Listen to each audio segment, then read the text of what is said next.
السلام عليكم. موعد عيد الفطر 1444 2023 يعد عيد الفطر من أهم أعياد في الإسلام ويحتفل به سنويا في نهاية شهر رمضان المبارك، وقد تخلف طريق الاحتفال بالعيد من بلد إلى الآخر، لكن الغرض نفسه يظل هو الفرحة والتقرب إلى الله.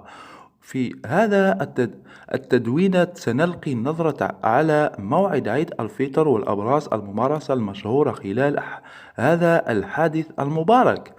مع اقتراب نهاية شهر رمضان الفضيل، ننتظر الأمة الإسلامية في مختلف بقاع العالم لإعلان موعد بدايات شهر شوال وعيد الفطر السعيد، وحيث أن الموعد تحري هلال شوال هو اليوم الخامس الموافق 20 أبريل 2023، إلى أن بعض الدول تعلن موعد بدايات شهر الهجري اعتمادا على الدراسة والحسابات الفلكية.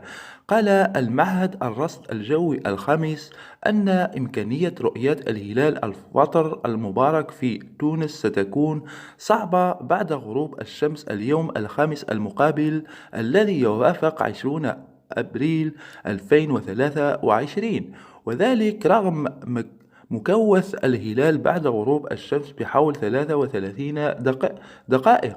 ولافت إلى أنه حسب معيار مؤتمر إسطنبول 1978 تكون رؤية هلال العيد ممكنة بعد غروب الشمس.